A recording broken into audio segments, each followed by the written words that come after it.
warahmatullahi wabarakatuh. I am Taslia from Class A English Education 2018.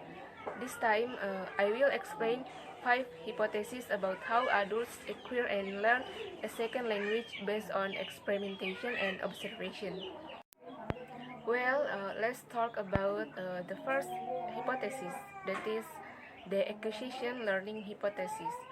This hypothesis states that adults have two different ways of developing competence in understanding a second language.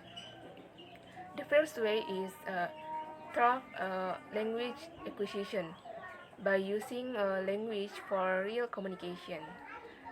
Mastery of language is a natural way to develop linguistic abilities and is a subsequent process. Children, for example, are not necessarily aware that they are learning a language. They are only aware that they are communicating. The results of learning acquisition and the acquired linguistic competence are also not realized. Then the second way to develop competence in a second language is through language learning. Language learning is knowing about language or formal knowledge of a language. While acquisition occurs unconsciously, learning is conscious. Then the second hypothesis is the natural order hypothesis.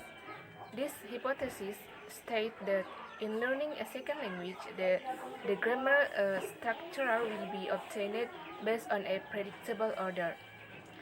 See Table 2 average order of acquisition of grammatical morphemes for English as a second language, children and adults. However, this doesn't mean that everyone acquires or know grammar in the exact same order. Therefore, certain grammatical structures are obtained earlier and some are obtained later.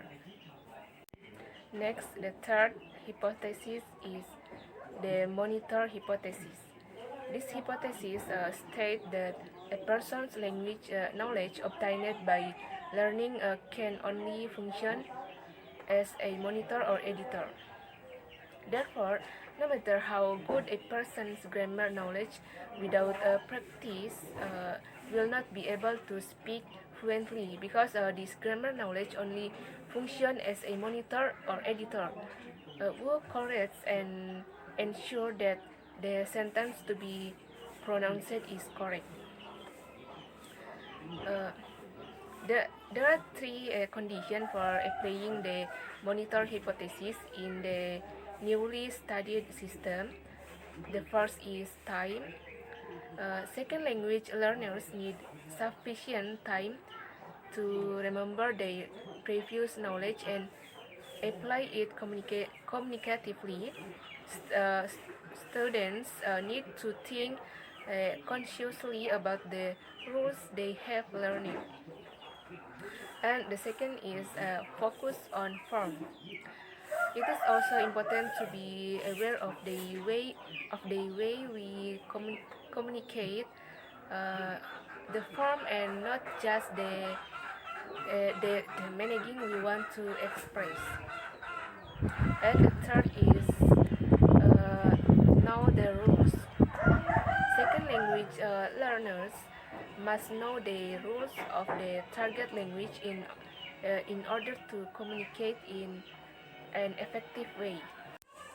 Dan hipotesis yang keempat yaitu the input hypothesis is consistent with other phenomena in second language acquisition.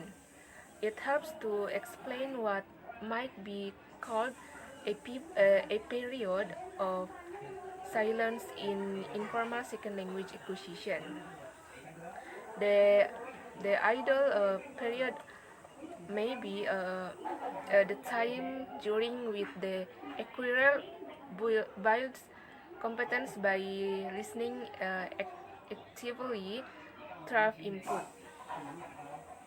In accordance with the input hypothesis, speaking ability arises after sufficient competence has been developed by listening and understanding.